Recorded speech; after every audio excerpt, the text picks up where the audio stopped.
ఇప్పుడు switch statement చూద్దాం. Switch స్టేట్మెంట్స్లో ఇప్పుడు నేను ఇక్కడ మళ్ళీ ఇంట్ డేటా టైప్ ఇంకా డే అనేది వేరియబుల్ 2 అని పెట్టినా.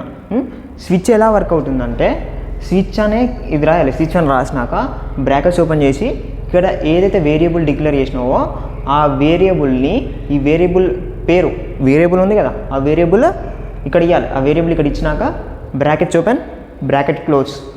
స్టార్ట్ చేయగానే బ్రాకెట్స్ ఓపెన్ బ్రాకెట్స్ క్లోజ్ చేశాక కేస్ ఫస్ట్ కేస్ ఇక్కడ కేసు ఎలా వర్క్ అవుతుందంటే ఇక్కడ నువ్వు 1 ఇచ్చినావు అనుకో కేసు 1లోకి ఎంటర్ అవుతుంది, 2 ఇచ్చినావు అనుకో కేసు 2లోకి ఎంటర్ అవుతుంది, 3 ఇచ్చినావు అనుకో కేసు 3లోకి వెళ్ళి ఎన్ని కేసులన్నా రాసుకోవచ్చు. మళ్ళీ లాస్ట్కి డిఫాల్ట్ కేసు అనేది ఉండాలి. ఇక్కడ నువ్వు ఒకవేళ నువ్వు 3 కేసెస్ పెట్టి 4 నెంబర్ ఇచ్చినావు అనుకో డిఫాల్ట్కి వెళ్ళిపోతుంది. అర్థమవుతుందా? 3 కేసెస్ ఇక్కడ 3 కేసెస్ పెట్టినాను నేను ఇక్కడ ఈ ఎగ్జాంపుల్తో చెప్పినా ఇక్కడ 2 కేసెస్ పెట్టినా నేను ఇక్కడ 3 రాసింది అనుకో డిఫాల్ట్కి వెళ్ళిపోతుంది. ఓకేనా? ఇప్పుడు ఇక్కడ నేను ఏం చేసిన డే 2 ఇచ్చిన స్విచ్ 2 అనే పోతుంది అంటే కేస్ 1 ఎగ్జిక్యూట్ కాదు కేస్ 2లోకి వచ్చింది. కేస్ 2లోకి వచ్చి ఏంటిది మండే అనేది అవుట్పుట్ ప్రింట్ అవుతుంది. మండే అని ప్రింట్ అయ్యి బ్రేక్ అవుతుంది. బ్రేక్ ఎందుకు అవుతుందంటే బ్రేక్ ఇన్ ఫర్దర్ స్టేట్మెంట్స్ అంటే నెక్స్ట్ స్టేట్మెంట్స్ సేమ్ ఎగ్జిక్యూట్ కావు. ఇక అర్థమవుతుందా? ఫర్దర్ నెక్స్ట్ ఉన్న స్టేట్మెంట్స్ ఒకవేళ నువ్వు కేస్ 3 పెట్టినావు అనుకో అక్కడ ఎగ్జిక్యూట్ కాదు, కేస్ 3 ఎగ్జిక్యూట్ కాదు. ఒకవేళ నేను ఇక్కడ 1 పెట్టినాను 1 పెట్టినాక డేలో 1 వచ్చింది, ఇక్కడ ఏం సండే అని ప్రింట్ అవుతుంది కదా కేస్ 2 అంటే కేస్ 1 కాబట్టి కేస్ 1లోకి వచ్చి system dot out dot print ఎల్ఎన్లో సండే అని ప్రింట్ అయ్యి బ్రేక్ అవుతుంది. నెక్స్ట్ మండే ప్రింట్ కాదు, ఇన్వాలిడ్ ఏం ప్రింట్ కాదు. ఇక ఇక్కడ బ్రేక్ ఉంది కదా ఈ బ్రేక్ వల్ల మిగతా స్టేట్మెంట్స్ ఏమి ఉన్నా ఎగ్జిక్యూట్ కావు అంటే అవి ప్రింట్ ఉన్నా ఏమున్నా ఎగ్జిక్యూట్ కావు. అక్కడి వరకు ఈ స్టేట్మెంట్ ఒకటే బ్రేక్ ఉన్న పైన స్టేట్మెంట్స్ వరకు ప్రింట్ అవుతుంది. అంటే ఈ కేసు 1లోకి వచ్చినాక ఇక్కడ ఉన్న స్టేట్మెంట్స్ ఇక్కడ ఇంకోటి పెట్టినావు సిస్టమ్ అవుట్ డాట్ SYSOD అంటే system dot out dot print ఎల్ఎన్లో సండే పెట్టి గుడ్ డే ఫన్ డే అని పెట్టినావు అనుకో నెక్స్ట్ కింద ఇలానే పెట్టి ఫన్ డే అని పెట్టినావు అనుకో ఇవి 2 ఎగ్జిక్యూట్ అవుతుంది. తర్వాత బ్రేక్ అయ్యి మిగతా ఏమీ ఎగ్జిక్యూట్ కావు. అర్థమవుతుందా? ఇది స్విచ్ స్టేట్మెంట్స్. ఓకేనా? Right click new class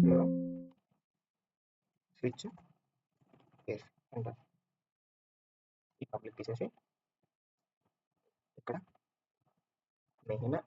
main లోపల మనం ఇంట్ ఈక్వల్స్ టు 1 ఇచ్చినాం. ఓకేనా? 1 ఇచ్చినాము. స్విచ్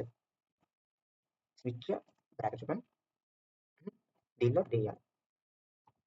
మళ్ళీ బ్రాకెట్స్ ఓపెన్ బ్రాకెట్స్ క్లోజ్ ఇక్కడ కేస్ 1 మళ్ళీ కాలమ్ దీని లోపల SYSOD ప్రింట్ స్టేట్మెంట్ మండే. ఇట్లా ఎన్ని కేసెస్ ఉంటే అన్ని కేసెస్ ప్రింట్ చేయాలి. ఈ కేసు అయిపోయినాక బ్రేక్ స్టేట్మెంట్ ఇవ్వాలి. ఓకేనా?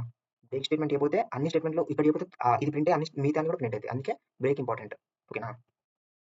కంట్రోల్ C మళ్ళీ సేమ్ కంట్రోల్ D 7 టైమ్స్ ఇక్కడ 2 ఇచ్చి ట్యూస్డే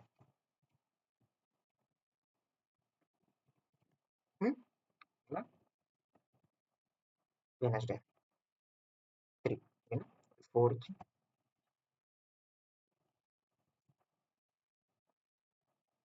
థర్స్డే 5 ఇచ్చి 6 ఇచ్చి సాటర్డే నెక్స్ట్ 7 ఇచ్చి సండే. ఓకేనా?